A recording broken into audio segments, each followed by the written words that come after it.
یوازې د علم په وجه نه کامل کېږي. نو صحیح خانقاه سره هم تعلق ساتل پکار دي چې د اعمالو طاقت پیدا شي، عالم با عمل شي. یوازې علم داسې دی لکه بلب د موټر اشارې، او اخلاق داسې دي لکه هغه انجن چې انجن نه وي یوازې لاره موټر اشارې ولګوه لاره به رڼا شي خو تللی پرې نه شي، او چې انجن وي او اشارې نه وي نو په تیاره کې بیا هم نشي تللی. نو چې علم نه وي او اخلاق وي بیا هم کامل انسان نه وي، او چې اخلاق دې وي او علم دې نه وي نو بیا هم کامل انسان نه وي.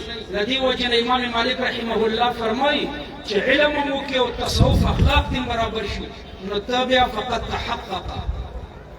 یوازې د علم په وجه چې اخلاق ورسره نه وي نو دې ته عالم سوء وایي، علماء سوء. دې راته اشاره کوي تاسو خپله درته وایي چې بس یوازې چې علم وي او اخلاق نه وي عمل نه وي نو دې عالم ته موږ څه وایو؟ علماء سوء. د دنیا ډکه ده که نه؟ د علماء سوء ډېرې علامې دي. یو علامه د علماء دا دوه خبرې درته وکړم د علماء سوء علامې درته ذکر. یو علامه د علماء سوء دا ده چې دی به د کافرانو نه مدد غواړي یا به د کافرانو مدد کوي. تفصیل شته خو د بلعم بن باعور واقعه وګورئ. بلعم بن باعور په علماء سوء کې ولې علماء سوء کې د کافرانو همکار، د کافرانو سره همکاري کوله. د دې وجې نه په خرابو علماو کې الله حساب. دویم د علماء سوء علامه دا ده يا أيها الذين آمنوا إن كثيرا من الأحبار والرهبان لا يأكلون أموال الناس بالباطل. چې په باطله طریقه د خلکو مالونه خوري، د عوامو مالونو ته د ده نظري که په هره طریقه یې ښایي وي خو د خلکو مال لوټ کوي، د خلکو مالونه خوري. دا ويصدون عن سبيل الله او د الله د لارې نه خلک بندوي. دا بله علامه ده، یعنې خلکو ته شکوک او شبهات اچوي. بل علامه د کعب ابن اشرف په باره کې ده ان يتحاكموا الى الطاغوت. د الله د نظام نه ما سوا بل هر نظام ته طاغوت وایي. پوهېږئ دا نور نظامونه ټول طاغوت دی.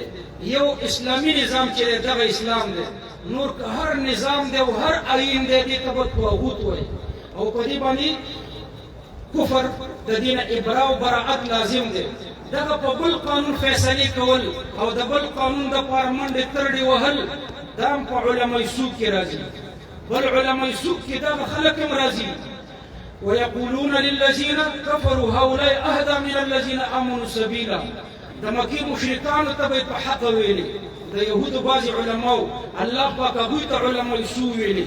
یو اخري خبره په علماء سوء کې ودام ده چې د بادشاهانو په دربارونو ګرځي، چپل یې اغوستې وي او د بادشاه دربار ته ولاړ وي.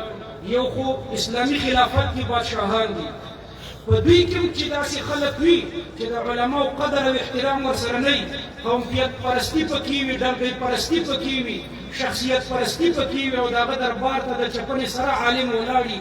دا هم په علماء سوء کې راځي. علما فرمایي چې د بادشاه دربار ته تلل ګناه ده. نو الله پاک دې موږ ته د صحیح علم توفیق راکړي او د مدرسې د ترقۍ غیبي اسباب دې الله پاک برابر کړي. د دې شیخ صاحب په علم او عمر کې